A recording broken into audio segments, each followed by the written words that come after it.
country, you got to move the hearts and minds of the people. People hear me? Yeah.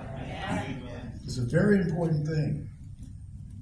So therefore, if we're talking about a theory of change, of resolving these problems, we got to talk about how do we have what Martin Luther King called a revolution of values, of views.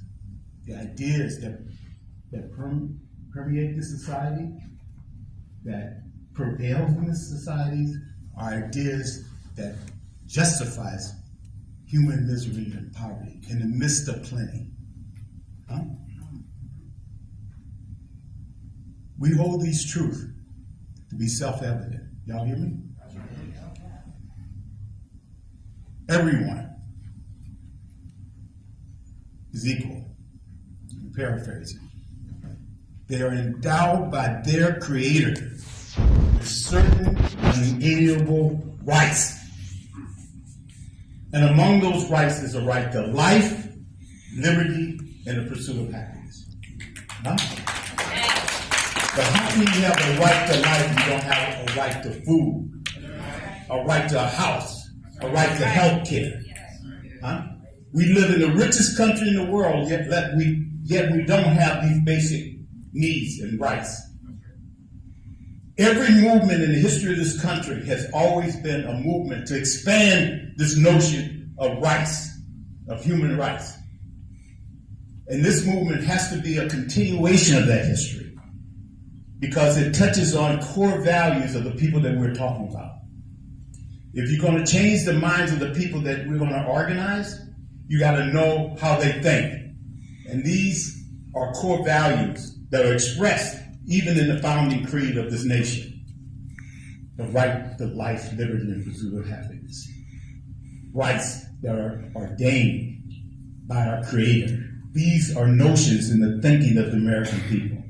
And if we're going to move this country, you got to move the thinking of the American people. You know what I'm saying? Yes. And so the struggle around Medicaid, the struggle for the right to health care, is a struggle for rights that we have to have in order to live.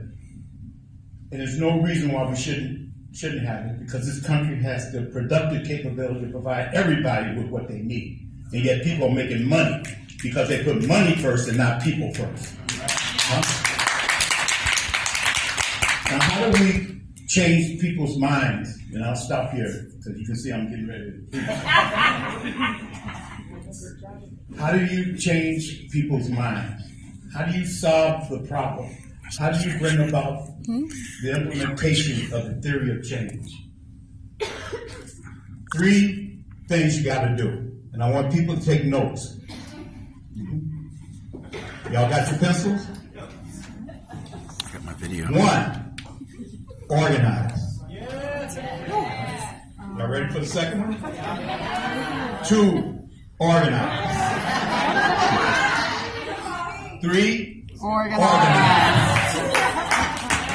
The way they have controlled us, and they've controlled, oppressed, and exploited people historically, the ruling class, which is basically representing 1 to 10% of the population, just a minority.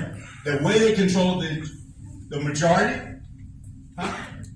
is to keep them disorganized, to keep them disunited, to keep them at each other's throats. This is in history, this is world history.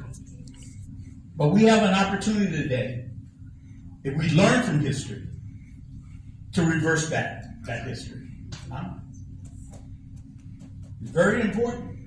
Divide and conquer is a basic doctrine that they've always used.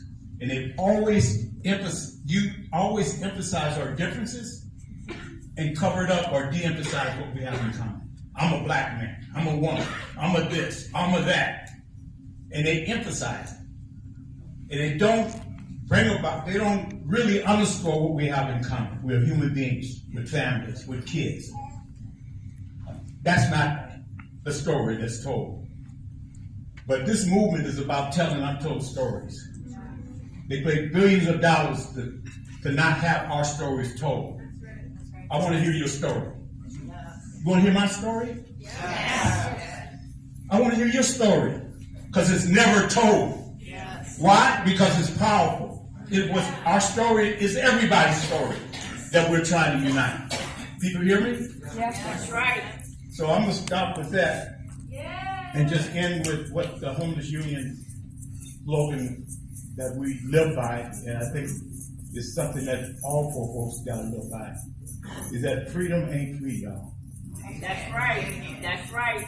What they give you, they can take it away. That's right. You only get what you organize to take. You